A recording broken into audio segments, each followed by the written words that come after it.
In lieu of an upcoming Earth Day, the Queen Elizabeth Park Community and Cultural Centre welcomed new roots to its land. We've always had a very green community.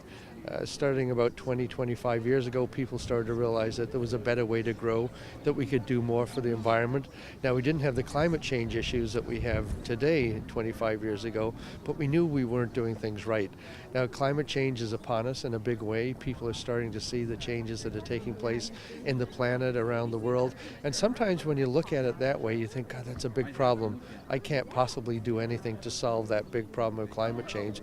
When you break it down to the local level and you see the groups that are involved with the Halton Environmental Network, Lisa and the other people that are involved, doing work at the local level, it's something you can get involved with.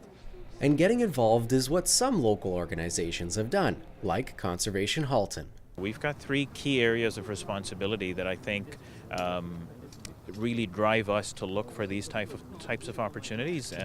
One is we have responsibility for flood forecasting and operations, and we're definitely seeing the impacts of climate change. We saw a glimpse of that just this past weekend with the ice storm in April and the elevated lake levels. Our other role as a planning agency is looking at the hazards that water bodies pose to life and property and seeing how we can manage development and growth around that. And then we've got 60 years worth of monitoring program data.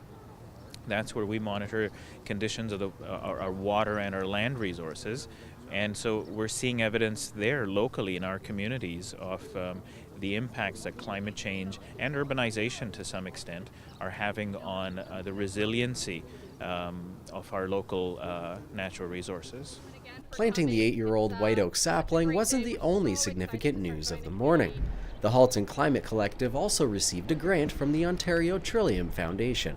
So the Halton Climate Collective, it's an amazing group of environmental engagers and leaders that are really driven to promote local climate action and global climate change. So really the grant is really designed for us to really dive deep in community and try to come up with a theory of change that will inspire climate action.